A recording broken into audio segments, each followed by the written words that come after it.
Vous m'entendez bien? La salle est grande, la sono est bonne, il fait frais. Donc toutes les conditions sont réunies pour qu'on passe un temps ensemble pour accueillir ce message de Marie qui apparaît dans différents endroits. Ces apparitions, bien souvent, elles se font écho les unes aux autres.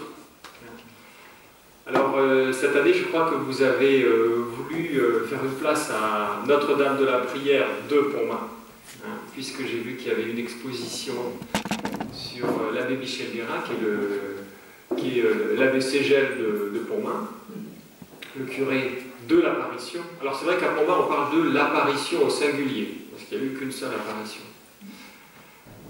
Alors moi je ne vais pas vous parler de l'abbé Michel Guérin, puisque vous aurez donc Anne Vernet, qui est la postulatrice de la cause de l'abbé Michel Guérin, qui viendra bientôt, je crois, la semaine prochaine. Oui, le week-end prochain. Le week-end prochain. Voilà, elle parle avec beaucoup de passion de cet homme dont on a introduit la cause en béatification. Alors il n'a pas vu la Sainte Vierge, lui, mais pendant 35 ans, il a préparé ce petit peuple de Pontmain à vivre cette soirée extraordinaire du 17 janvier. Et il y a là une sainteté ordinaire qui vaut la peine d'être découverte. Alors moi je ne vais pas vous parler donc de l'abbé Michel Guérin, je vais vous parler plus de l'apparition de Marie à Pontmain et aussi des enfants et de la prière des enfants et de la prière pour la France, c'est un petit peu le thème de la journée. Alors j'ai intitulé cette conférence « Quand la guerre menace, la Vierge Marie fait prier les enfants ». J'ai choisi ce sujet parce que ça reste une question pour moi et j'espère que vous m'aiderez à y voir plus clair. Je crois qu'il faudrait qu'on échange là-dessus. Est-ce que cette prière des enfants, elle a une valeur particulière ? Et pourquoi tant d'apparitions, pas toutes, mais tant d'apparitions se font auprès d'enfants? Pourquoi souvent les voyants sont des enfants? Question qui n'est pas facile, pas facile de donner une réponse à cette question. Bon, alors je ne suis pas venu tout seul, je suis venu avec Notre-Dame de Pontmain. Voilà. Alors, un petit mot sur cette statue. Nous sommes en 2018. En 2021, ça fera 150 ans qu'il y a eu donc l'apparition de Pontmain. Alors dans l'église, on fête les cinquantenaires et les centenaires. Donc il y aura une grande fête en 2021. Alors comment est-ce qu'on se prépare à une grande fête? Bon, il y aura des choses évidemment en 2021, mais il faut s'y prendre un peu à l'avance. Donc on a décidé de faire un triennium, un peu comme l'Église universelle avait fait pour le grand jubilé du second millénaire. Vous vous rappelez, en l'an 2000, on avait eu l'année du Fils, l'année de l'Esprit Saint, l'année du Père, et puis en l'an 2000, on avait eu l'année de la Trinité. Bien là, on a décidé de vivre 3 années préparatoires en découpant le message de Pontmain. Parce qu'à Pontmain, Marie n'a pas parlé, mais elle a écrit. Elle a écrit dans le ciel, donc un message qui tient en 2 lignes, mais qui en fait comprend 3 propositions. Mais priez mes enfants, Dieu vous exaucera en peu de temps, mon fils se laisse toucher. Alors voilà, ça fait 3 années, donc 2018, mais priez mes enfants. Voilà, c'est un thème qui vous est cher aussi à l'île Bouchard, voilà, cette prière en particulier, Marie qui invite les enfants à prier. Alors, dans le cadre de ce triennium, il y a plusieurs choses qui sont proposées, dont l'accueil d'une Vierge pèlerine. C'est ça qui est beau dans les apparitions de Marie, c'est qu'on revit des visitations finalement. C'est Marie qui vient dans des petits coins pour soutenir la prière. Et donc, on a fait faire cette statue-là avec, sur le socle marqué 1871-2021, et on en avait envoyé. C'était Monseigneur Barbarin qui était venu le 17 janvier pour les bénir. Le 17 janvier, c'est la grande fête. Il en avait béni 4. Et puis, on avait eu beaucoup de demandes, alors on en a refait 3. Donc, c'est une de celles-là que j'ai emmenées. Voilà. Donc, vous voyez tout de suite que, esthétiquement, enfin, la vêture n'est pas tout à fait identique à celle de Notre-Dame de l'île Bouchard. D'ailleurs, elle est aussi assez originale. Vous voyez, Notre-Dame de Pontmain, il y a ce bleu constellé d'étoiles. Alors ça doit nous faire penser à quelque chose. Moi j'ai vu une statue de Marie ici, avec du bleu et des étoiles dessus. C'est Notre-Dame des Victoires. Le manteau de Notre-Dame des Victoires, si je ne me trompe pas, c'est bien ça, c'est bien ce bleu avec des étoiles dorées dessus. Même si sous le manteau, elle a une tunique blanche. Ensuite, c'est une vierge couronnée, enfin un voile noir, parlons du voile tout d'abord, un voile noir. Alors ça c'est assez étonnant, parce que généralement le voile de Marie est toujours blanc. Ce voile noir d'ailleurs va créer un petit peu de sueur froide aux habitants de Pontmain, parce qu'on est en temps de guerre. Évidemment, le noir c'est la couleur du deuil. Alors on ne savait pas trop au départ si cette belle dame allait annoncer une bonne nouvelle ou une mauvaise nouvelle. Puis une couronne, voilà, elle est couronnée. On reviendra sur cette apparence de Marie. Alors, qu'est-ce qu'on va faire cet après-midi? Je crois qu'il faut refaire le récit. Le récit de l'apparition de Pontmain, je ne vais pas le faire en détail, parce qu'évidemment ça peut prendre très longtemps. C'est une apparition qui a duré 3 heures, vous imaginez. Mais il faut toujours raconter l'histoire.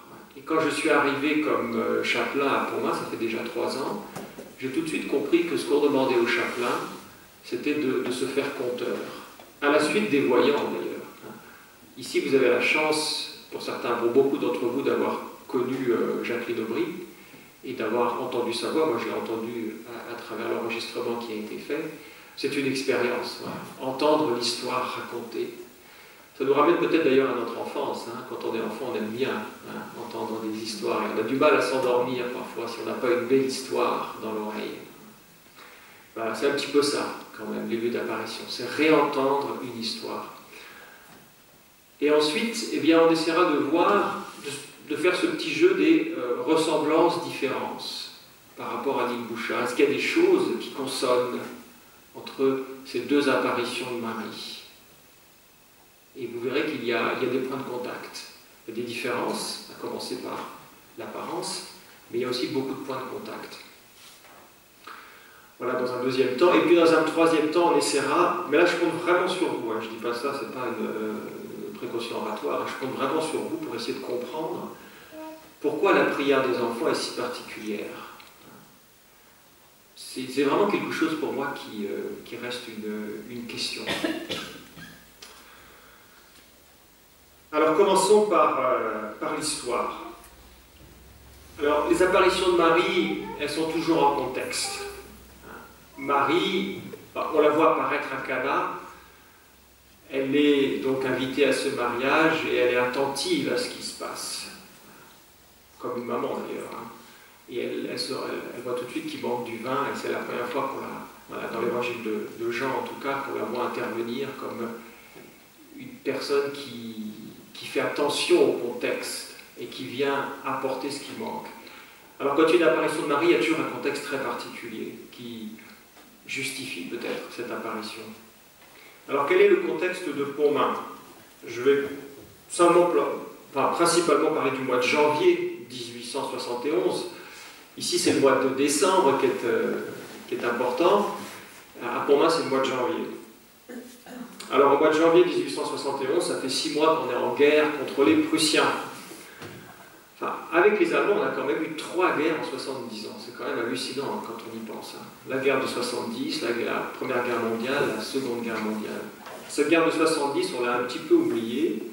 On a quelques vagues souvenirs avec les défaites, en particulier la bataille de Reichshoffen en Alsace, l'arrestation de Napoléon III, qui doit abdiquer, Gambetta qui part en ballon et qui atterrit à Tours, ça vous connaissez. Et surtout les défaites à répétition de la France, qui amènent vraiment une forme de désespérance dans cette France qui avait bien vécu ces années du Second Empire, et puis là, qui, à sa grande surprise, est défaite par cette Prusse, par ces Prussiens qui sont des véritables barbares aux yeux des Français. Alors, à Pontmain, comment on vit ça? Déjà, on a froid, parce que l'hiver est arrivé très tôt, il a commencé à neiger au mois de novembre. 70, et derrière cette neige, les températures ont chuté. Vraiment en dessous de zéro, ce qui fait que la neige tient. Voilà, donc on est sous la neige depuis plusieurs mois, à tel point qu'on voit même une aurore boréale. Juste avant l'apparition de Pontmain, le 11 janvier, c'est marqué dans les journaux, il y a une aurore boréale qui est visible. Alors c'est très étonnant ça, parce que c'est comme un signe un peu extraordinaire qui annonce que des choses vont se passer. Et les gens ont eu du mal à interpréter cette aurore boréale. Certains ont vu comme des reflets de sang quasiment, et ça leur a fait penser au massacre des soldats qui étaient en train de se perpétrer. D'autres ont vu comme une cathédrale dans le ciel. Voilà. Donc ce phénomène, ce signe des temps, signe du temps, comme dira l'un des voyants.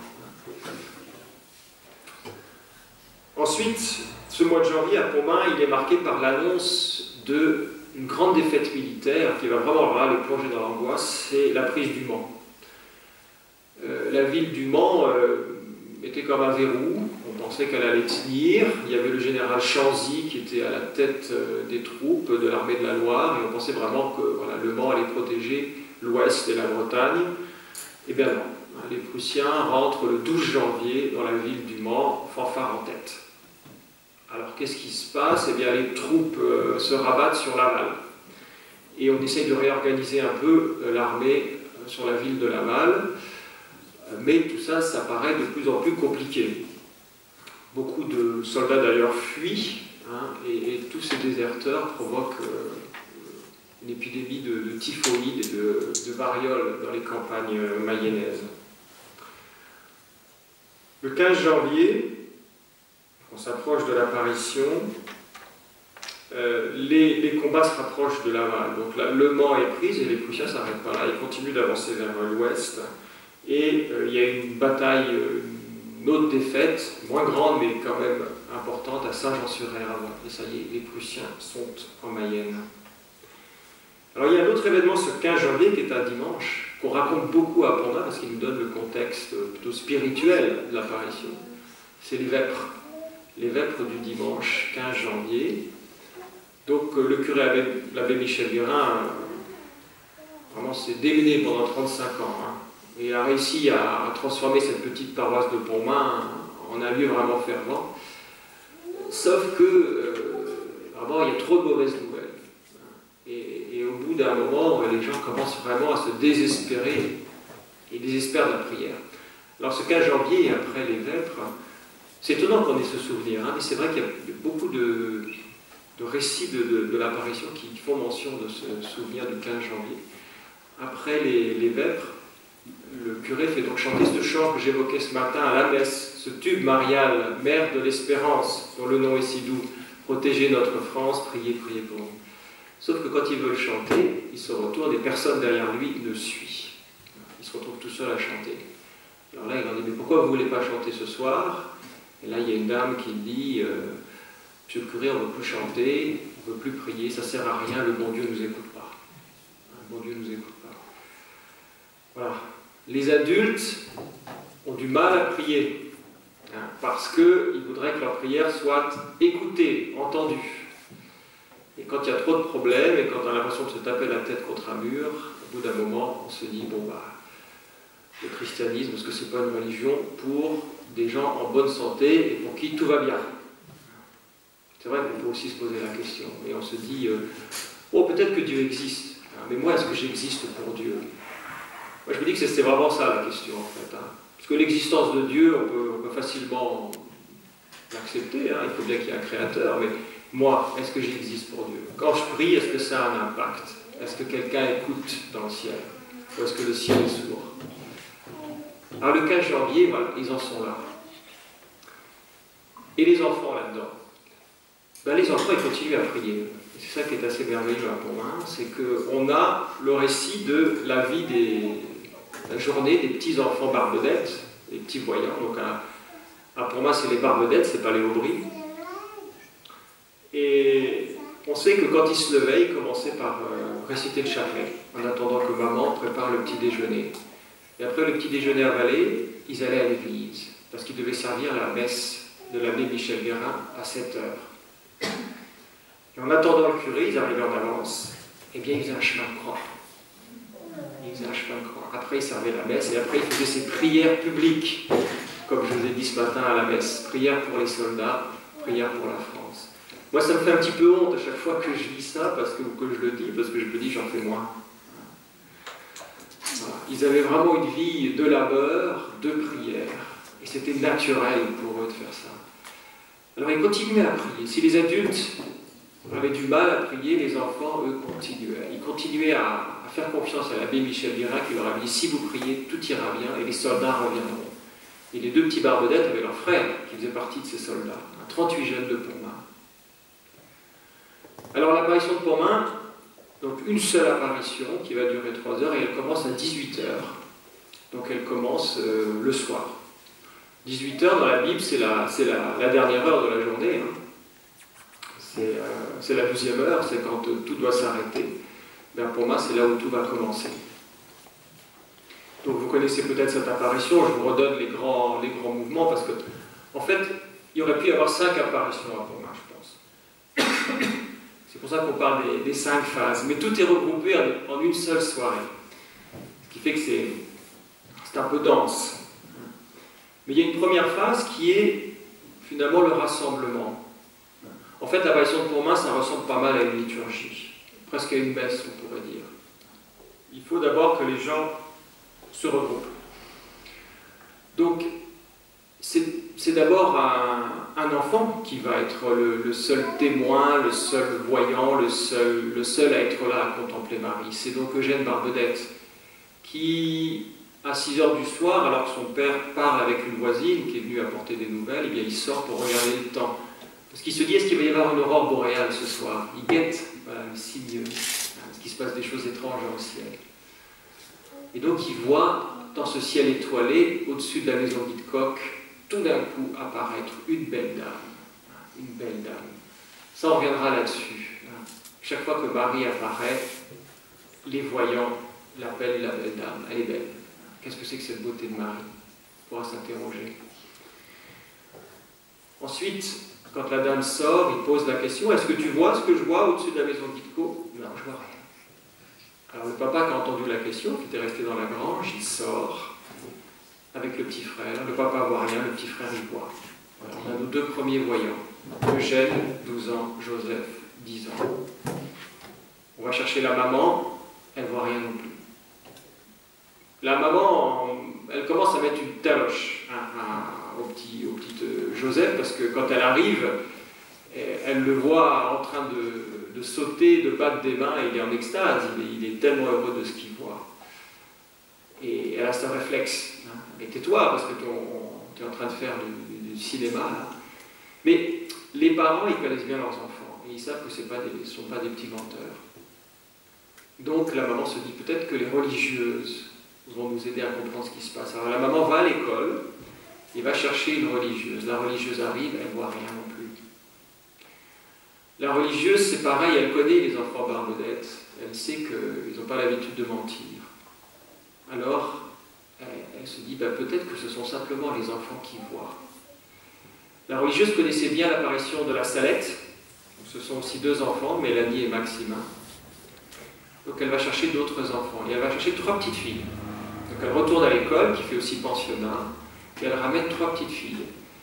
Une petite fille qui a 13 ans, Augustine, une Jeanne-Marie qui a 9 ans, et puis Françoise qui a 11 ans.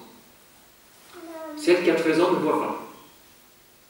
Et les 2 autres petites filles, à peine arrivées devant la grange, elles se tournent devant la maison d'Hitchcock et elles voient aussi une belle dame habillée de bleu, avec une couronne et un voile noir. Voilà. 2 garçons, 2 petits garçons, 2 petites filles. Alors maintenant, ça devient vraiment sérieux. On va chercher monsieur le curé. Tout ça, c'est la première phase. C'est la phase de rassemblement. On arrive progressivement. Et monsieur le curé, lui non plus, ne voit pas. Il ne voit pas, mais il sent que quelque chose est en train de se passer. Alors d'autres personnes arrivent aussi, et ça plaisante. Parce que finalement, ça fait une attraction amusante, ce soir d'hiver. Des enfants qui voient quelque chose dans le ciel. Alors, il y a beaucoup d'hommes en particulier qui plaisantent. Est-ce que tu vois? Va me chercher des lunettes, apporte-moi un mouchoir de soie pour regarder une éclipse. Et là, monsieur le curé comprend que quelque chose ne va pas. Surtout que Joseph dit, elle devient toute triste. Alors que depuis le début, elle souriait. Enfin, c'est Eugène qui dit ça exactement. Eugène dit, elle devient toute triste. Et là, monsieur le curé comprend que s'il n'y a pas un minimum d'accueil sur Terre, eh bien l'apparition risque soit de disparaître, soit d'être écourtée. Donc il les invite à la prière. C'est monsieur le curé qui dit, prions. Voilà. Et là commence donc une deuxième phase qui va durer d'une certaine manière jusqu'au bout, c'est la prière. Tout le monde va prier. D'abord le chapelet. Et après le chapelet, le Magnificat. Je sais que c'est important ici, à l'île Bouchard, le Magnificat. Et pendant qu'il prie le Magnificat, eh bien, c'est là que le message va apparaître. Alors pendant la prière, voilà, on rentre dans cette deuxième phase, et c'est là qu'il y a un ovale qui se forme autour de l'apparition. Voilà, que la petite croix rouge vient de se mettre sur le cœur, hein, que les étoiles sur la robe scintillent davantage. Donc il y a quelque chose qui se passe dans cette première phase, cette seconde phase de prière. Et puis donc, quand il commence à prier le Magnificat, il y a cette banderole qui se déroule et le message qui s'inscrit en lettres d'or, lettre après lettre. Alors elle reste silencieuse, elle ne parle pas, mais elle écrit un message que les enfants vont donc déchiffrer. Les enfants ne parlent pas français, ils parlent le patois, mais ils vont à l'école des sœurs et donc ils apprennent à lire le français. Et Marie, avec une extrême délicatesse, elle écrit donc elle n'écrit pas, donc les lettres s'inscrivent, et c'est bien elle qui parle. Les lettres s'écrivent, je dirais, bâton après bâton, hein, même pas. Donc le M de mai apparaît, mai, priez mes enfants. Voilà. Par exemple, le temps de chanter le Magnificat, les litanies de la Sainte Vierge, hein, et le Salve Regina. Voilà, pendant que ce message s'inscrit. Alors vous imaginez le soulagement de ces habitants de Pontmain quand ils voient que Dieu vous exaucera en peu de temps. Eux qui ne voulaient plus prier, tout d'un coup, ils reçoivent un encouragement. Et on s'est beaucoup interrogé pourquoi le message de Pontmain commence par « mais ». On ne commence jamais en français une phrase par « mais ». Mais ça sert à coordonner deux propositions. Ne nous laisse pas entrer en tentation, mais délivre-nous du mal. Oui, sauf que le message est donné en contexte. On ne veut plus prier, monsieur le curé, ça ne sert à rien, le ciel ne nous écoute pas. Mais priez mes enfants. Donc il y a bien un encouragement direct. Marie qui vient corriger un petit peu là, qui vient, oui, avec beaucoup de délicatesse, mais qui vient quand même soutenir cette prière qui devenait défaillante dans ce petit village de Pontmain. Mais priez mes enfants, Dieu vous exaucera en peu de temps. Et ensuite, la deuxième ligne, mon fils se laisse toucher. Là, une phrase qui est plus énigmatique. Qu'est-ce que ça veut dire, mon fils se laisse toucher? Au sens propre, on a l'impression qu'on nous parle de l'incarnation. Oui, Jésus, quand il était parmi nous, il s'est laissé toucher. Il était bien humain. Et d'ailleurs, ceux qui le touchaient sont trouvés guéris. Et puis, il y a aussi le sens figuré, se laisser toucher par, ça veut dire être sensible à. Donc oui, ça vaut la peine de prier parce qu'il y a quelqu'un qui écoute, et nos peines, nos demandes de pardon reçoivent un écho. Mon fils se laisse toucher, cette phrase est même soulignée. Et puis ce qu'il y a d'extraordinaire, c'est que c'est le mode par lequel Marie se présente. À l'île Bouchard, la présentation est beaucoup plus directe. À Pontmain, elle se présente en faisant presque un pas de côté. Hein. Mon fils, voilà. Elle se présente en parlant de son fils. Et tout le monde comprend qu'il s'agit bien de la Vierge Marie qui dit « mon fils se laisse toucher ». Alors ça, à ce moment-là, on quitte la deuxième phase, qui est presque, on pourrait dire, une liturgie de la parole. On a eu une parole qui s'est éclairée, pour ceux qui l'ont entendue. Et on rentre dans la troisième phase où Marie lève les mains et bouge les doigts. Alors vous connaissez probablement la basilique de Pontmain, c'est la statue qui vous accueille quand vous rentrez dans la basilique. Marie avec les mains levées, le sculpteur a essayé de montrer des doigts qui bougeaient. Alors c'est là qu'ils prennent ce chant qu'ils n'avaient pas réussi à chanter le 15 janvier au Vêpres, Mère de l'Espérance dont le nom est si doux. Protégez votre France, pardon, protégez notre France, priez, priez pour nous. Voilà. Alors elle prend la position de l'orante, tout simplement. Quand un prêtre récite une prière pendant la messe, il lève les mains aussi, comme ça. Donc Marie, à Pontmain, ne conduit pas cette liturgie, elle y participe, elle soutient la prière. Ça, je pense que c'est très important. C'est pas elle qui dit, eh bien maintenant on va faire ci, maintenant on va faire ça. C'est le curé et les religieuses qui entonnent des chants, et Marie qui suit. Alors ça pourrait correspondre à notre prière universelle, comme on a eu ce matin, hein, le moment où on demande où on adresse nos prières, priez, priez pour nous. Après, il y a la quatrième phase. Ça, c'est le curé qui dit maintenant nous allons prendre un chant pénitentiel, le Parce Domine. Dans les apparitions mariales, il y a deux constantes toujours. Hein.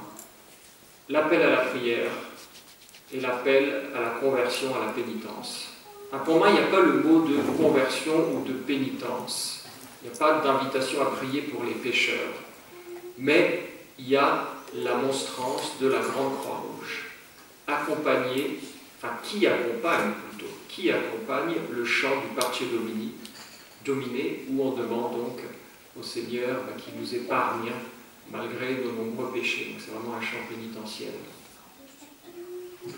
Voilà, cette Grande Croix-Rouge, alors là évidemment c'est le silence, c'est l'intériorité, parce qu'une croix rouge avec un Christ rouge, ça nous fait vraiment penser, voilà, c'est cette Marie de Pontmain d'ailleurs qu'on représente le plus volontiers, puisque à ce moment-là, on est au cœur du message, c'est-à-dire le Christ qui nous aime jusqu'à la dernière goutte de son sang finalement, qui imbibe toute la croix. Enfin, c'est une vision qui est très prenante, presque trop, hein, cette croix rouge avec ce Christ rouge. On a du mal à la regarder en face. Mais ce n'est pas la dernière phase, il y a encore une cinquième phase. Une fois que le chant est fini, eh bien, il y a ces deux petites croix blanches qui viennent se mettre sur ses épaules. Voilà, ça c'est ce que les enfants décrivent, hein, et pas un seul des enfants. Les 4 enfants décrivent pendant ces 3 heures tout ce qui se passe. Et puis les adultes derrière essayent de comprendre. Alors qu'est-ce que signifient ces deux petites croix blanches qui viennent remplacer la grande croix rouge qui a disparu? Bon, on n'en sait rien. Il y a eu tout un tas d'hypothèses. Moi, il me semble que le blanc, c'est la couleur de la résurrection. Ce sont des croix, pas des crucifix, donc ça aussi, ça nous renvoie à la résurrection. Et puis ça nous renvoie à notre vie chrétienne, finalement. Que celui qui veut suivre le Christ, que celui qui veut me suivre, se renie lui-même et prenne sa croix. Donc Marie nous présente des croix que chacun d'entre nous doit prendre s'il veut continuer à être disciple du Christ. Voilà, il est 9h du soir, et un voile lentement monte pour couvrir l'apparition. Et le curé pose la dernière question, qu'est-ce que vous voyez? Et là les enfants disent, on ne voit plus rien. Elle est toujours là, mais elle est cachée par le voile. Et là, le curé lui a dit, bonne nuit. Bonne nuit. Et ils vont passer une bonne nuit. Moi j'aime bien résumer le message de Pontmain avec cette idée de passer une bonne nuit. Parce qu'ils avaient beaucoup de problèmes, hein, comme vous l'avez compris. Et ce soir-là, les problèmes ne se sont pas envolés, entre guillemets. Les Prussiens sont toujours aussi proches de Laval, il n'y a pas eu une bonne nouvelle du front. Les 38 jeunes ne sont pas rentrés, il fait toujours aussi froid, il y a toujours cette menace de la fièvre typhoïde. Oui, mais la manière dont ils regardent leurs problèmes a changé. Et c'est comme ça que je comprends l'espérance chrétienne, moi. C'est pas quelque chose de la méthode Coué en disant oui, tout ira bien demain, les problèmes vont s'envoler. Ah oui, Dieu merci, souvent les problèmes se règlent. Mais dans le présent, il y a une manière particulière de regarder les problèmes. Et ce soir-là, leur regard change.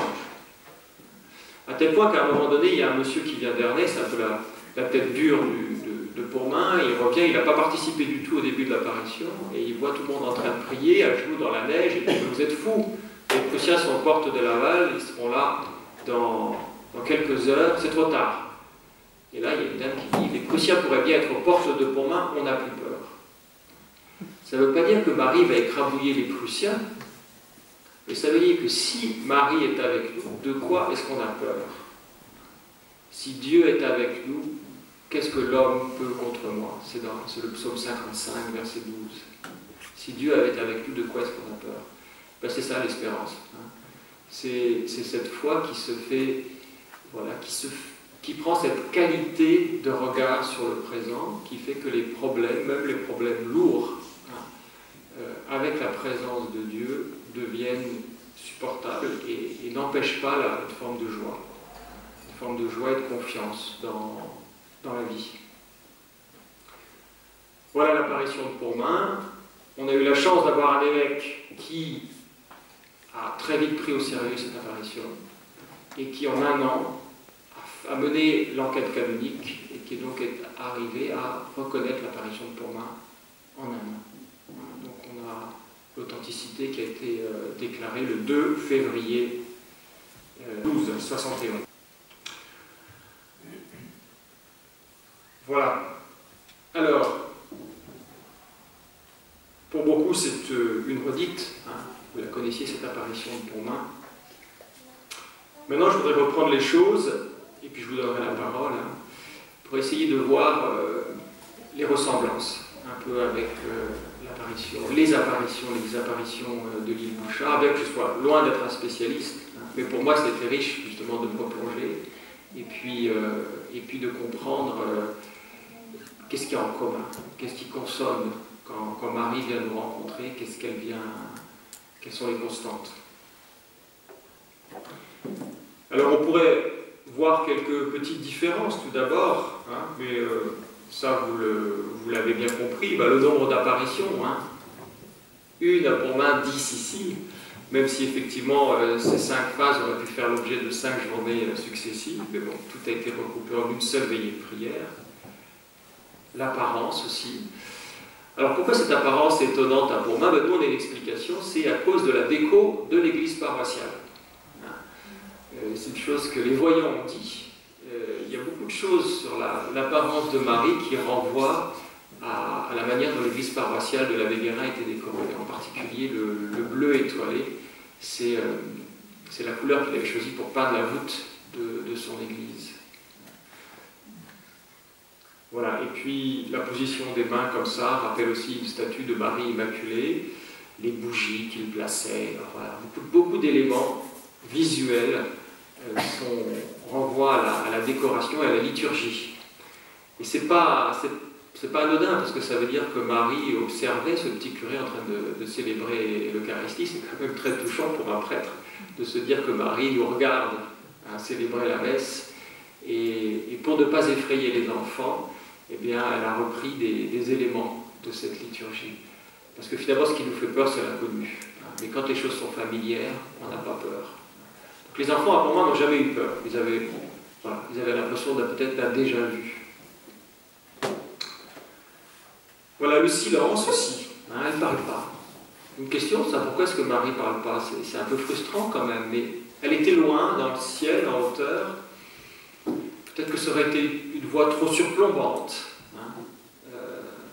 À l'île Bouchard, il y a cette extraordinaire proximité, un peu comme à la rue du Bac, il y a même des contacts, et où la voix peut être vraiment là quelque chose de doux, quelque chose qui crée le lien. Alors que du ciel, cette voix était peut-être un peu effrayante. Je ne sais pas. Alors le lieu aussi, pour moi, c'est... on ne voulait plus prier dans l'église. Bon, qu'à cela ne tienne, vous allez prier dehors. Donc, c'est une veillée de prière, non pas dans une église, mais devant une grange. Voilà. Les voyants, alors 2 garçons, 2 filles à Pourmain, 4 filles à l'île Bouchard, bon, c'est d'une différence mineure. Étonnant quand même que, je crois qu'à l'île Bouchard aussi, il y a une petite fille, la Sergine, qui avait 13 ans et qui n'a pas vu non plus, qui avait été appelée... Et c'est pareil, pour moi, c'est une petite fille de 13 ans qui n'a pas vu. C'est marrant, c'est le même âge. Comme si c'était 12 ans, la limite, pratiquement.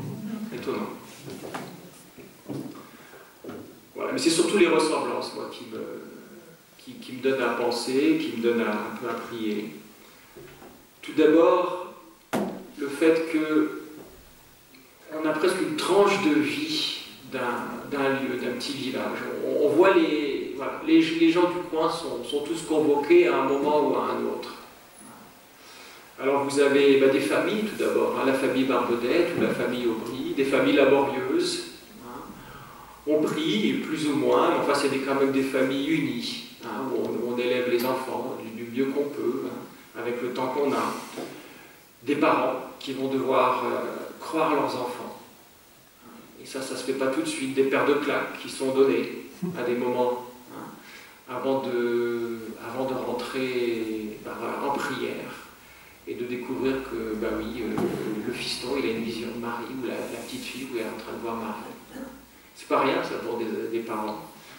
Et puis, à côté, bah, il y a d'autres personnes, hein, qui croient ou qui croient moins. La vendeuse de chaussures, ici, à Pontmain aussi, il y a la buraliste en face. Alors elle est plutôt une figure d'incroyance, hein, la femme du buraliste, parce que l'apparition est juste au-dessus de sa maison. Alors elle paraît quand même étrange que la Sainte Vierge apparaît au-dessus de sa maison. Alors elle veut faire le tour de la maison pour voir ce qui se passe derrière, et puis là elle tombe dans la neige, et elle ne peut plus se relever. Voilà, comme si son incroyance l'avait fait mettre à genoux. Avant, je ne me mettais pas trop à genoux pour prier. C'est marrant, je n'aimais pas trop ça. Mais maintenant, j'aime de plus en plus. Parce que je me dis, quand on se met à genoux, bon, c'est un signe d'humilité, mais on perd quelques centimètres quand même. Et on se retrouve avec une taille d'enfant, finalement. Est-ce que c'est pas ça qu'on fait un peu quand on se met à genoux? On retrouve la taille qu'on avait quand on était enfant. Ben voilà, cette buraliste, elle ne voulait pas prier. Hein, elle ne voulait pas y croire. Ben tiens, mets-toi à genoux. Voilà. Et après, elle est venue prier comme tout le monde. Il y a les religieuses aussi, hein, l'importance des religieuses, hein, les sœurs de la Noue à l'île Bouchard, et puis les sœurs de Rillet à Pontmain, qui tiennent l'école. Hein, cette mission importante de donner de l'éducation. Alors ce que j'aime bien ici, ce que j'ai découvert, c'est qu'à des moments, il y a cette espèce de concurrence entre aller à l'école ou aller voir l'apparition. C'est amusant ça, hein. C'est-à-dire, bah oui, à l'école on apprend des choses importantes, oui, mais est-ce qu'il n'y a pas plus important quand même? Et c'est imbattable ça, aller voir la belle dame dans l'église. Alors à Pontmain, il n'y a pas cette concurrence entre l'école et l'apparition, parce que c'est le soir. Mais les deux petites filles arrivent de l'école, elles sont pensionnaires. Et c'est les religieuses, les institutrices qui ont appris à lire, hein, qui vont être témoins de voir, bah, c'est pas sur le tableau noir qu'ils vont lire ce soir-là les enfants, mais c'est dans le ciel. Et un français impeccable. Mis à part ce mais, hein, qui commence le message, d'ailleurs c'est une des religieuses qui va dire c'est pas possible que la Sainte Vierge fasse une faute de syntaxe. Et une des petites filles dit oui, mais comme vous êtes en colère, ma soeur, vous dites mais taisez-vous. Donc elle va la piéger. Voilà. Et puis monsieur le curé aussi, hein, l'abbé Guérin, l'abbé Ségel. Pas facile pour le prêtre, hein, parce qu'il est quand même, quand on est curé, on est responsable de l'enseignement, hein, de l'enseignement de ce qui est dit. Et des gens qui voient la Sainte Vierge, il y en a beaucoup. Hein. Alors c'est normal que, et parfois on se pose vraiment des questions, donc c'est normal qu'il y ait cette prudence de la part de celui qui est responsable, pour pas qu'on emmène les gens dans le mur. Voilà. Alors, Anne Bernet vous racontera très bien la manière dont l'abbé Guérin a réagi. Hein. Je crois que l'abbé Ségel avait un petit peu de mal, un peu comme l'abbé Perramal. C'est normal, hein, c'est normal, mais voilà, la foi à un moment prend le dessus. Voilà, bon, ça c'est la première chose qui me marque. C'est tout un environnement humain, hein, qui est convoqué quand il y a une apparition. Et ça c'est extraordinaire. La deuxième chose, c'est un environnement alors là, plus global, c'est-à-dire c'est le contexte de la France, hein, à l'époque. Donc, et comment on se situe par rapport à ça? Donc voilà, là il y a vraiment un point de contact très important entre les deux apparitions de l'île Bouchard et puis pour moi c'est des situations où vraiment en France, bon, ben, on ne sait pas trop où on va, quoi. D'un côté l'avancée des Prussiens, de l'autre côté ce climat insurrectionnel, voilà, qui peut amener vraiment un changement total de gouvernance et imprimer un tour voilà, fatal. Hein. Donc, comment est-ce qu'on se situe par rapport à ça? Comment l'abbé Guérin a accepté? Là aussi Anne Bernet vous l'expliquera, mais dans ces situations, on se sent solidaire de l'état dans lequel on vit. Hein. L'abbé Guérin voyait ces défaites à répétition, voyait les Prussiens avancer. Lui-même ne se sentait pas coupable de ça, mais quelque part il disait, est-ce que la France n'est pas punie? Hein. Est-ce que la France n'est pas punie voilà, de son rationalisme? Parce que Bon, là j'avance un des éléments de réponse pour moi important. Pourquoi est-ce que ce sont les enfants qui vont voir à partir du 19e siècle surtout? Est-ce que le 19e siècle, c'est pas un siècle de désenchantement, où les adultes vont se murer dans une forme de rationalisme et vont exclure tout ce qui est, voilà, tout ce qui est surnaturel. Voilà, donc c'est ce contexte de la France avec ses esprits forts, aussi la fin des États pontificaux, qui devait être un drame aussi à l'époque. Hein, la guerre de 70 a eu un effet direct pour Rome. Hein. Une fois que Napoléon III a abdiqué, Garibaldi a pris Rome. Hein. Donc ça a été fini des États pontificaux. Alors pour l'abbé Guérin et pour beaucoup d'ecclésiastiques, c'était quand même un traumatisme. Voilà, donc Marie vient vraiment à un moment où on ne sait plus où on va. Hein. On ne sait plus du tout de quoi l'avenir sera fait. Et c'est dans ces moments-là qu'on a particulièrement besoin de soutien, évidemment. Voilà. Alors, troisième point, la manière dont Marie apparaît. Comment est-ce qu'elle se donne à voir? Alors, il y a cette beauté de Marie. Ça me fait beaucoup réfléchir. Elle est belle. C'est un thème, je dirais, qui a beaucoup d'écho. Hein. Tout le monde cherche à être beau hein, dans notre société. Hein. On fait beaucoup d'efforts. Hein. La chirurgie esthétique et autres, régime et compagnie. Bon. Est-ce que c'est de cette beauté-là dont on parle? Est-ce que c'est une beauté plastique? Vous savez bien qu'à chaque fois qu'il y a eu une apparition, on a convoqué des artistes pour faire des statues. Hein. Avec deux exemples. Et on prend généralement les meilleurs artistes, les prix de Rome et compagnie. Et ils font des statues. Donc pour moi, c'est Valette, qui a été un artiste très connu à l'époque, qui a fait une des statues qui est sur la chapelle de la Vierge. Mais une fois que les voyants l'ont vue, ils ont dit c'est pas ça. Pourtant, elle est belle la statue, et elle est beau le visage. Mais les artistes, qu'est-ce qu'ils font pour faire le beau? C'est quoi le beau pour nous? Le beau, c'est la symétrie, c'est l'harmonie, c'est la finesse du trait, c'est la beauté grecque finalement. Voilà ce que c'est qu'un beau visage. Mais est-ce que c'est ça, la beauté de Marie? Est-ce que c'est la beauté d'une top modèle, comme on dit? Non, c'est autre chose. Alors c'est quoi la beauté de Marie?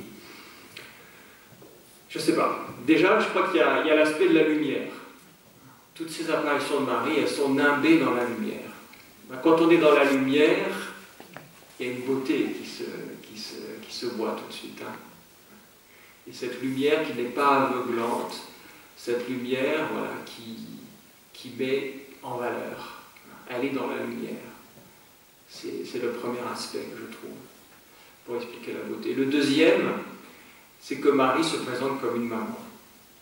C'est vrai que notre maman, c'est la plus belle. Hein. On dit ça quand on est enfant, mais repensez au visage de votre maman. Hein. C'est vrai que, sauf si on a eu une enfance difficile, ça arrive parfois que les relations sont difficiles, mais généralement, le visage de la maman, il est beau.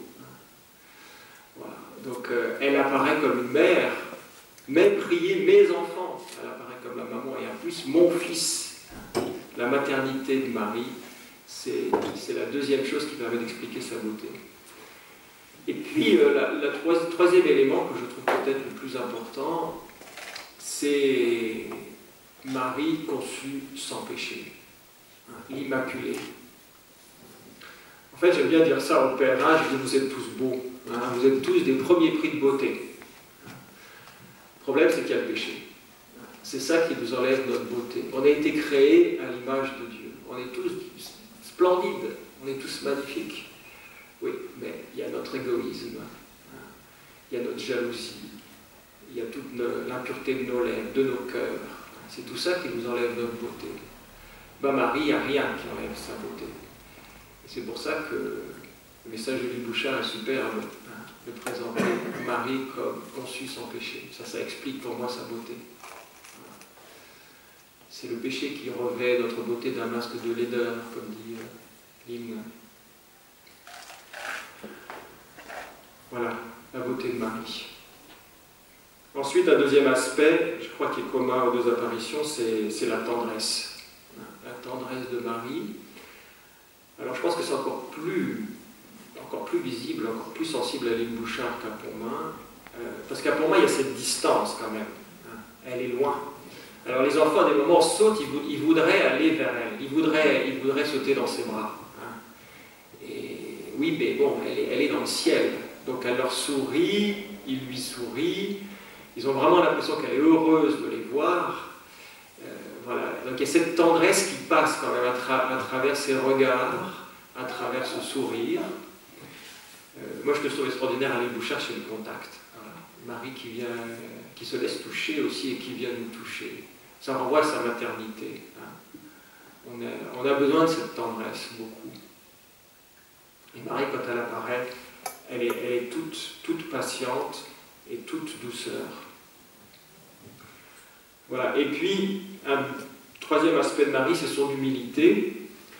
Cette humilité, elle se manifeste comment? Par le fait qu'elle met son fils en première place. Voilà. Elle fait un pas de côté. Quand le Christ, quand elle parle du Christ, elle nous fait comprendre que c'est ça, hein, le centre. Et quand je suis arrivé à Pontmain, moi, ça a été une de mes grandes joies, c'est de savoir que j'allais pouvoir parler beaucoup de Marie. Et la deuxième joie, c'est de me dire qu'au cœur de cette apparition, il y avait la croix. Il y a 4 croix à Pontmain. Il y a la petite croix rouge sur le cœur, il y a la grande croix, grand crucifix rouge, et puis les 2 petites croix blanches. Ça fait beaucoup de croix quand même. Hein. Valérie Bouchard aussi, avec ce chapelet, cette croix à embrasser, et puis ce signe de croix, hein, qui est si lent, si beau. Ce matin, à la mèche, j'ai fait comme d'habitude, j'ai fait à toute vitesse. Pourtant, je me suis dit, il faudrait quand même que là, j'apprenne à faire un peu mieux au signe de croix. Voilà, j'essaierai de m'en rappeler quand même. Voilà, oui, Marie, elle est... Ben, c'est comme la maman. Moi, j'aime bien dire aussi qu'une maman, quand elle prépare un anniv pour ses enfants, voilà, elle invite tout le monde. Hein, elle fait, pour l'anniversaire d'un de ses enfants, elle fait que tous les enfants sont réunis, que la fête soit belle, qu'il y ait un beau gâteau. Puis elle se met à côté, elle regarde. Hein. Et sa joie, c'est de voir que son enfant est accepté, que son enfant est au milieu de ses amis, que son enfant est, voilà, qu'on le regarde. Hein. Et la joie de Marie, c'est ça, c'est pas qu'on l'admire elle, mais qu'on se tourne vers son fils. Voilà. Bon, je parle beaucoup quand même. Quelle heure il est? 15h53.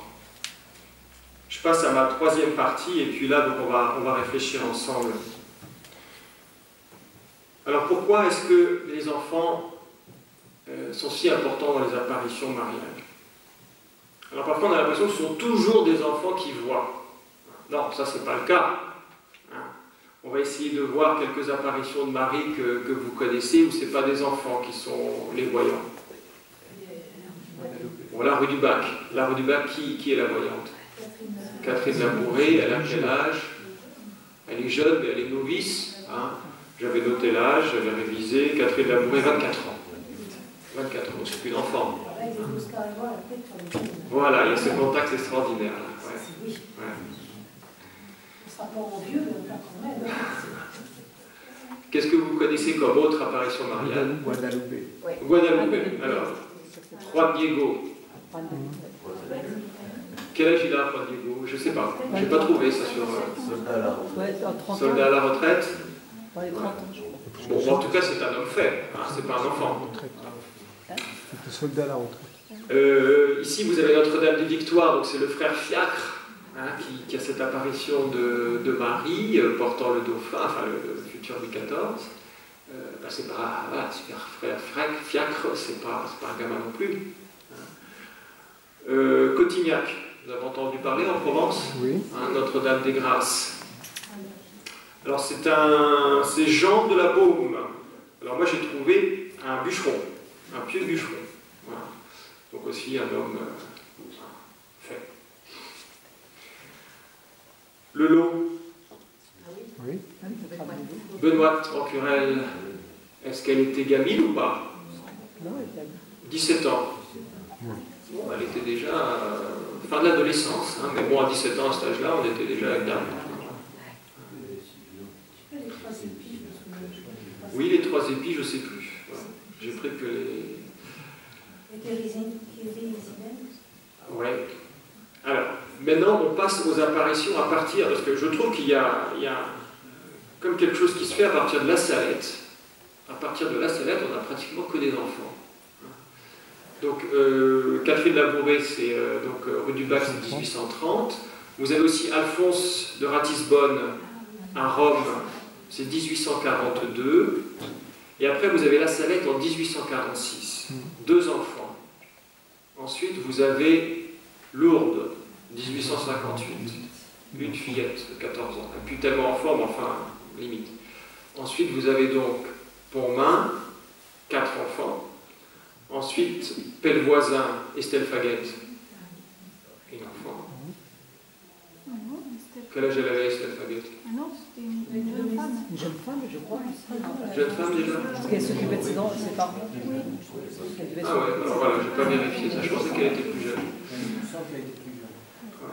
Il me semble qu'elle était... À vérifier. Ensuite, vous avez Fatima. Bon, voilà, ce sont des pastoraux, des petits bergers. En Belgique, vous avez Banneux et Borin, des enfants. Marie Bouchard, des enfants. On peut continuer. Beaucoup d'enfants. Hein. Donc voilà, il y a comme, à partir du 19e siècle, il y a comme quelque chose qui se fait où les adultes ne sont plus tellement les bénéficiaires d'apparition. Alors voilà, cette hypothèse que trop de rationalisme, évacué comme ça, la dimension surnaturelle, comme quelque chose qui s'endurcit dans le cœur, que les cœurs, pas que les cœurs deviennent forcément impurs, mais deviennent un peu durs quand même. Et que voilà, Marie passe par les enfants. Alors les enfants, elle les invite à prier. Donc là, on va essayer de comprendre pourquoi cette prière des enfants est si particulière. Alors, j'ai regardé quand même un peu la Bible, parce qu'il faut quand même regarder la place des enfants dans la Bible. Est-ce que ça ne remonterait pas, finalement, à la parole de Dieu? Alors, quelle place ont les enfants dans la Bible? J'ai regardé un petit peu. En fait, les enfants, avec Jésus, ça va changer, mais les enfants, en général, ils n'étaient pas très valorisés à l'époque. Enfin, dans le judaïsme et dans la Bible en général. Comment? Non, je dis ça. Moi, je dis, dans ce temps-là, ils recevaient des cadeaux là plus souvent. Ouais, c'était pas du tout les enfants rois. Qu'est-ce qu'on reprochait aux enfants? D'être incomplets, finalement. Oui. L'enfance, c'est une période où on continue à grandir, on n'est pas complètement fait encore. Il manque quoi? Il manque la capacité d'analyse. On ne sait pas juger quand on est enfant. Et puis il manque le courage et la persévérance. C'est-à-dire qu'on est un peu, on n'arrive pas à tenir ses engagements. Donc si vous ne savez pas discerner, et si vous ne savez pas tenir après vos engagements, il manque les choses essentielles de ce qui fait une personne solide. Voilà. Et une personne qui peut se mettre à la suite de Dieu, à la suite d'Adonai. Et vous avez comme ça des versets bibliques qui sont assez durs.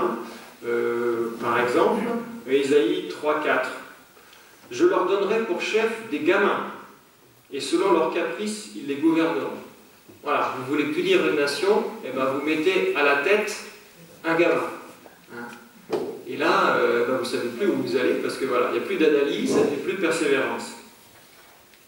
Vous avez ça aussi dans l'Ecclésiaste. Malheur à toi, pays dont le roi est un gamin, et dont les princes festoient dès le matin. Ou en Éphésiens 4,14, ainsi nous ne serons plus des enfants, ballottés, menés à la dérive à tout vent de doctrine, joués par les hommes et leurs astuces, à fourvoyer dans l'erreur. Oui, donc l'enfance n'est pas vu d'une manière très très positive. C'est une période où on n'est pas capable de bien discerner. Et ça c'est amusant, c'est dans le Pirkei Avot. Le Pirkei Avot, c'est l'un des premiers traités de la Mishnah. Donc là, on est dans le judaïsme. Et voilà ce que dit Rabbi Dosa. Il dit, alors messieurs, écoutez bien, voilà les actions futiles qu'un homme doit éviter pendant la journée. Donc dormir le matin, boire du vin à midi, parler avec les enfants et s'asseoir au milieu des ignorants. Voilà, vous évitez ça et c'est déjà pas mal. Donc voilà, parler avec des enfants, c'est perdre son temps, quoi. D'où la belle scène évangélique où on voit Jésus dans le temple au milieu. Alors il n'est plus tellement enfant, il a 12 ans, il est en train de passer à l'âge adulte, mais c'est quelque chose, ça, de voir Jésus qui parle avec des adultes. C'est assez étonnant. Voilà. Mais enfin, ça n'a pas tellement changé. Est-ce que vous voyez beaucoup d'hommes politiques qui font des meetings devant les enfants? Non. Quand ils sont dans la télé. Maintenant, il y a des émissions comme ça. C'est assez sympathique d'ailleurs, parce que ça les force à être un peu authentiques parfois, devant les questions des enfants. Voilà.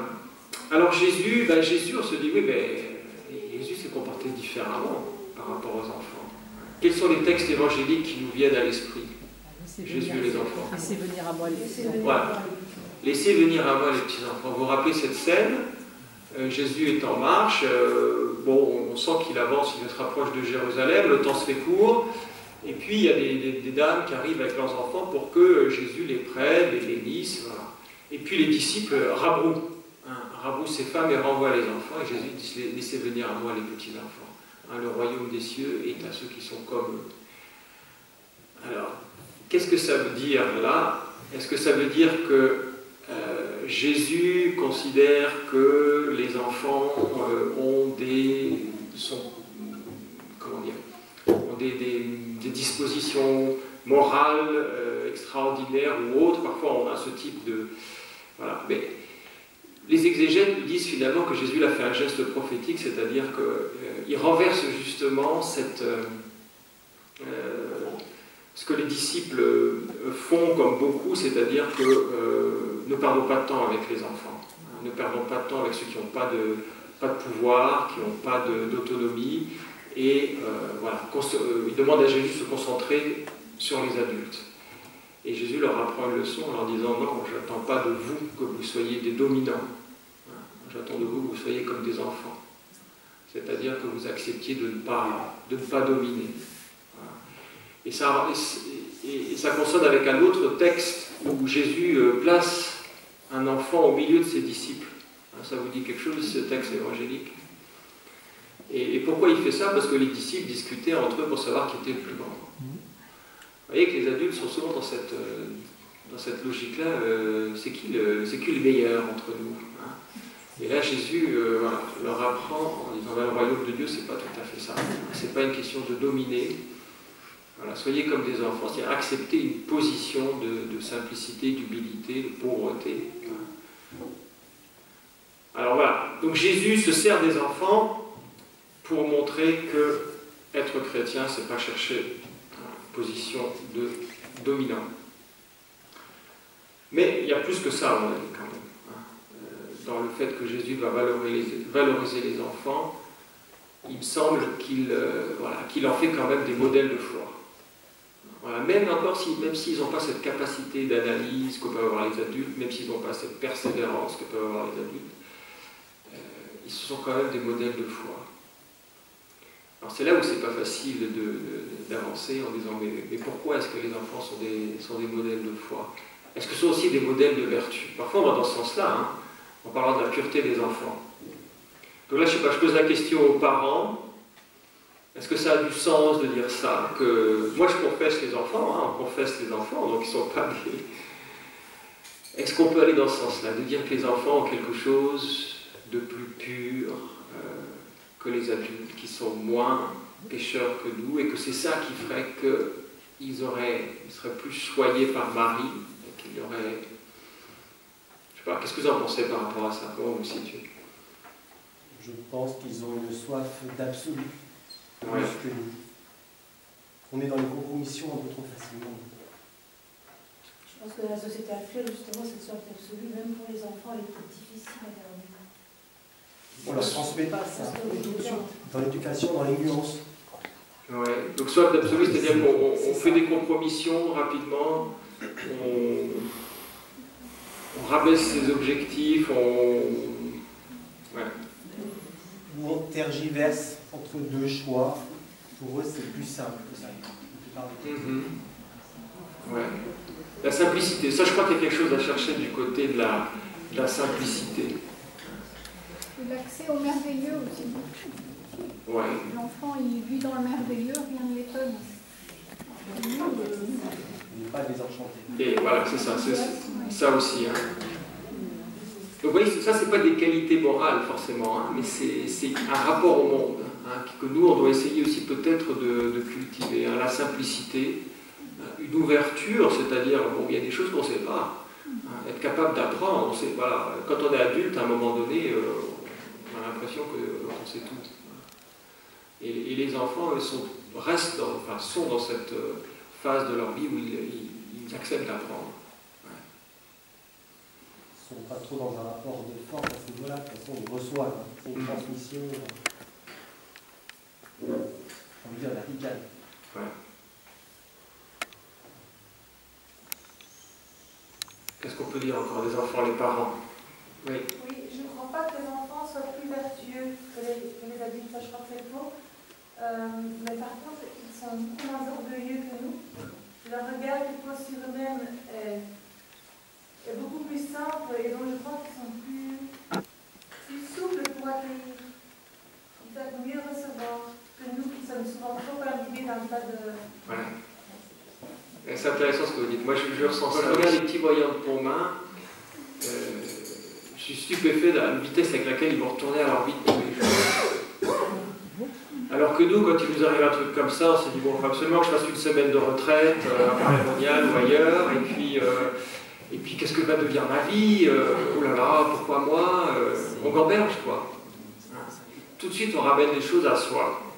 Alors que les enfants, ils ont vécu, je pense que c'est pareil ici, ils ont vécu quelque chose d'extraordinaire, mais après, ils retournent à leur vie, ils étaient à fond dans ce qu'ils ont vécu, mais une fois que c'est fini, c'est fini. C'est comme quand les enfants jouent. Moi, je trouve ça merveilleux de voir les enfants jouer. Ils sont dans un monde, voilà. Et nous, on ne sait plus jouer comme ça. On est toujours conscient de nous-mêmes, hein, de l'image de nous-mêmes et tout ça. Et ça, peut-être, Marie nous aide un peu à retravailler ça. On ne va pas trop être conscient de soi-même sans arrêt. Hein, se décentrer, être capable d'être dans l'instant. Et voilà. Ils ont vécu une superbe soirée là pour moi. Le lendemain, ils reprennent leur vie, voilà. Ça ne veut pas dire que ça ne les a pas marqués, mais ils ne se prennent pas pour des êtres exceptionnels pour autant. D'ailleurs, j'ai pris un florilège un peu de la manière dont on sent cette innocence, cette simplicité, cette candeur. Alors voilà, c'est dans les interrogatoires qu'ils ont subis, parce que les pauvres, après évidemment, on les a mis un petit peu sur la sellette. Donc à Françoise Richer, on demande « Pourquoi la Vierge vous est-elle apparue plutôt qu'à d'autres ?» Alors elle répond « C'est pour nous rendre plus sages. » À Fougères, un groupe de dames et de religieuses demande à Eugène si une des personnes présentes aurait quelque ressemblance avec la Sainte Vierge. C'est pas mal, ça, des religieuses. Alors écoutez la réponse.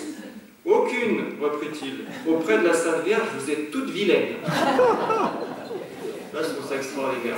Des religieuses, vous voyez la grande sainteté des religieuses parfois. Est-ce que je ressemble à la Sainte Vierge? Un objecteur qui revient périodiquement discuter en professant son incroyance. Joseph Barbedette répond « Oh que si, vous croyez bien que c'est elle. Vous êtes trop souvent revenu ici. » Voilà. Un prêtre aussi qui ne veut pas croire, hein, qui fait la forte tête, eh bien, qu'est-ce que va répondre Joseph Barbedette? Eh bien, monsieur, vous êtes comme saint Thomas. Mais, continue l'ecclésiastique, saint Thomas était un grand saint. Oui, mais pas quand il ne croyait pas. À ceux qui déclarent invraisemblable tel ou tel détail du costume, ils répondent, c'est comme ça, nous ne pouvons pas dire que c'est autrement. Et si on insiste, c'est pourtant bien comme ça. Les enfants n'ont pas perdu le goût du jeu. Un religieux qui en espère le récit de l'apparition les trouve en pleine partie de quille. Ils vont tout laisser pour cette pieuse demande, pense-t-il. Il s'entend répondre « Pardon, monsieur, mais je n'ai pas le temps. » Et puis, il y a déjà des livres chez le marchand. C'est la même chose. Voilà. Donc, allez lire, il y a une petite brochure. Vous voyez, ils ne cherchent pas à se mettre en avant. Hein. Pour nous, ce serait le piège, spirituellement. Imaginez, vous avez... oh là là, tout le monde vient me voir, le pape m'invite, il faut que je fasse mon récit. Allez, c'est parti, hein, la gloriole. Ben, les enfants, non. Hein. Donc ça, c'est assez extraordinaire. Et qu'est-ce qu'ils sont devenus, alors? Alors, qu'est-ce qu'ils sont devenus? Les deux garçons sont devenus prêtres tous les deux. Un pour le clergé diocésain, qui est devenu prêtre en Mayenne, et l'autre qui est rentré chez les Oblats de Marie Immaculée, qui est donc la congrégation à laquelle j'appartiens. Ce qui explique que, en fait, les Oblats ont été appelés pour le sanctuaire, et donc il a rencontré les religieux sur place, puis il a voulu la vie missionnaire.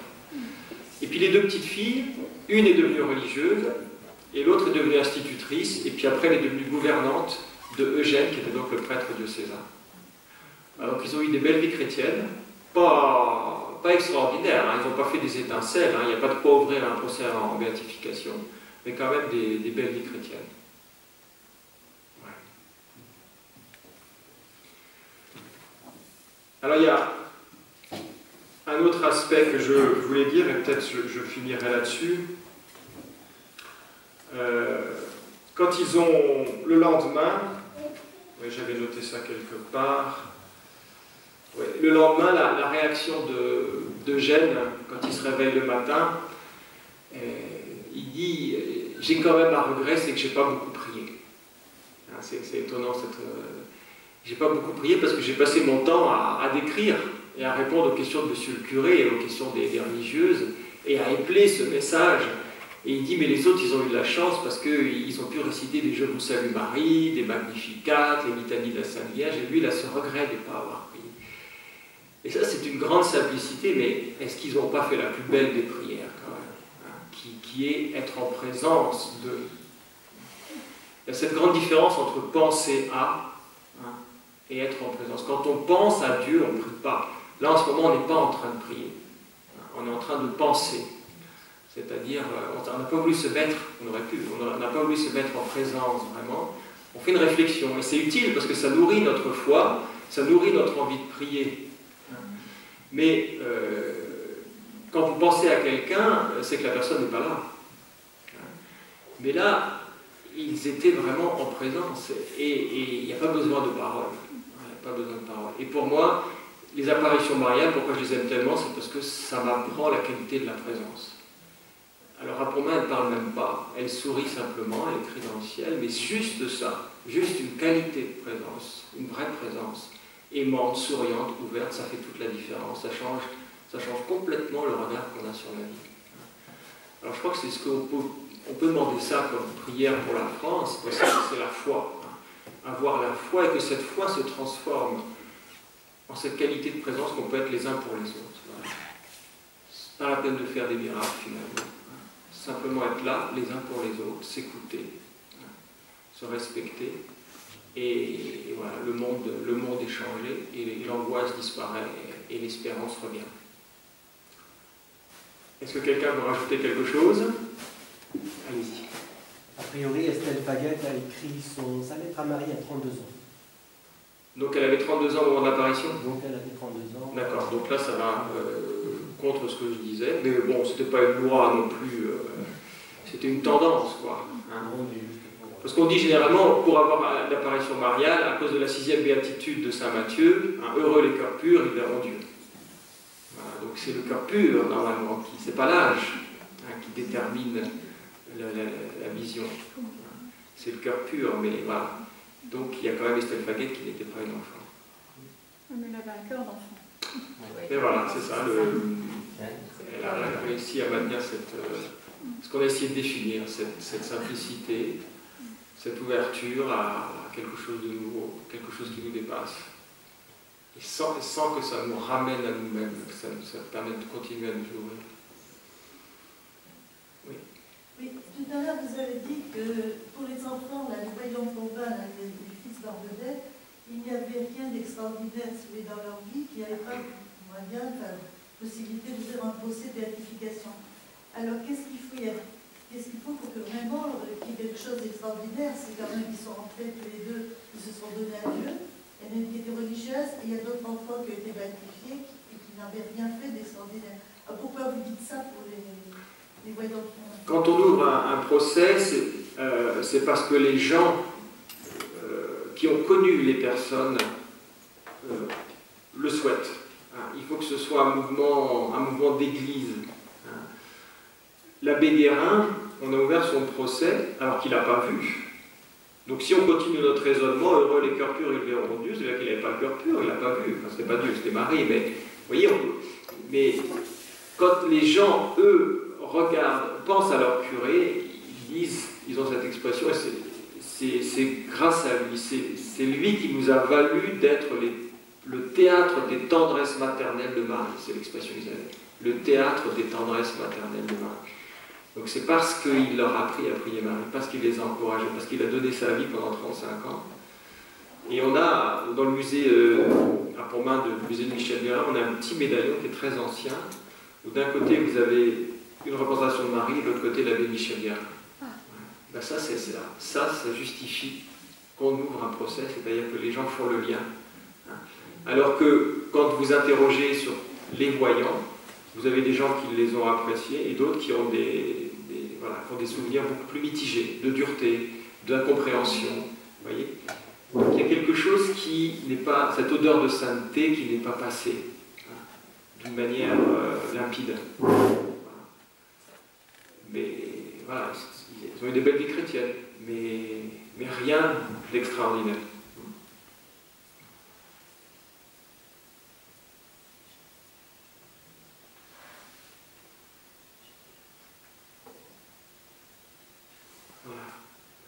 Je crois qu'on va conclure.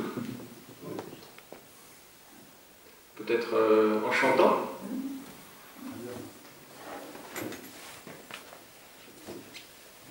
On va chanter la Vierge Marie. Ouais. Le chant de Pontmain. Alors le chant de Pontmain, on en a composé un spécialement pour le jubilé avec les paroles de l'apparition. Je vais vous chanter, je ne sais pas si vous l'avez déjà entendu. Père, du Fils et du Saint-Esprit.